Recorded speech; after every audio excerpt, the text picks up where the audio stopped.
له پیاوړي توپ اچوونکي دولت ځدراڼ سره ستر ظلم روان دی. سلام او مینه ملګرو، هیله ده چې روغ او جوړ به وئ. درنو کتونکو، که چېرې تاسې د سپورټ او د سیاست مینوال یاست نو زموږ چینل مو په خدمت کې دی، خامخا یې در سره سبسکرایب کړئ. دولت ځدراڼ د کرکټ بورډ خلاف خپل غږ پورته کړ.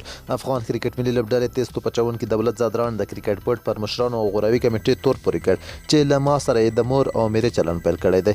نوموړي پرون ورځ پر خپله رسمي فیسبوک پاڼه باندې داسې ولیکل: ما څه ګناه کړې ده؟ د وویل د افغانستان د کرکټ بورډ مشرانو له ما سره د مور او میرې چلن پیل کړی دی. له نړیوال جام را په دې خوا یې په مکملو سیالیو کې برخه رانه کړه. زه روغ جوړ او فټ یم. مسؤلین را سره زیاتی کوي. د زیمبابوې، بنګلادیش او ویسټ انډیز خلاف یې یوې څلی کې هم چانس رانه کړ. سلیکشن کمیټې ما سره زیاتی پیل کړی دی. یو شمېر کړیو او مافیا ډلې هم په دې خوښې دي چې زه په ټیم کې نه لوبېږم. زه د چټکو توپ اچوونکو په قطار کې تر ټولو لومړی یم چې 100 وکټ مې ترلاسه کړي دي، خو نن مجبور شوم. زړه مې درد کوي. کرکټ مو ورځ تر بلې خرابېږي. مشران مو په کرکټ نه پوهیږي. زه د خپل ځان او ځوانانو لپاره د حق غوښتلو لپاره راپورته شوی یم.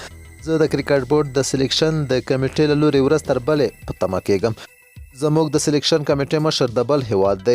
هغه کرکټ بورډ ته موږ په زاریو باندې راغواړو، نو څنګه به ښه انتخاب وکړي؟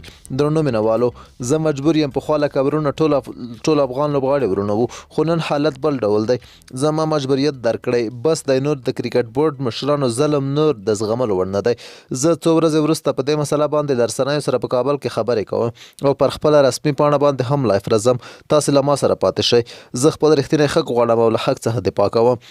دولت ځدراڼ په داسې حال کې دغه خبرې کوي چې افغان لوبډله هند ته د ایرلینډ سره د 3 شل ورځو لوبو لپاره تللې ده، چې په دغه لوبډله کې دولت ځدراڼ ته چانس نه دی ورکړل شوی.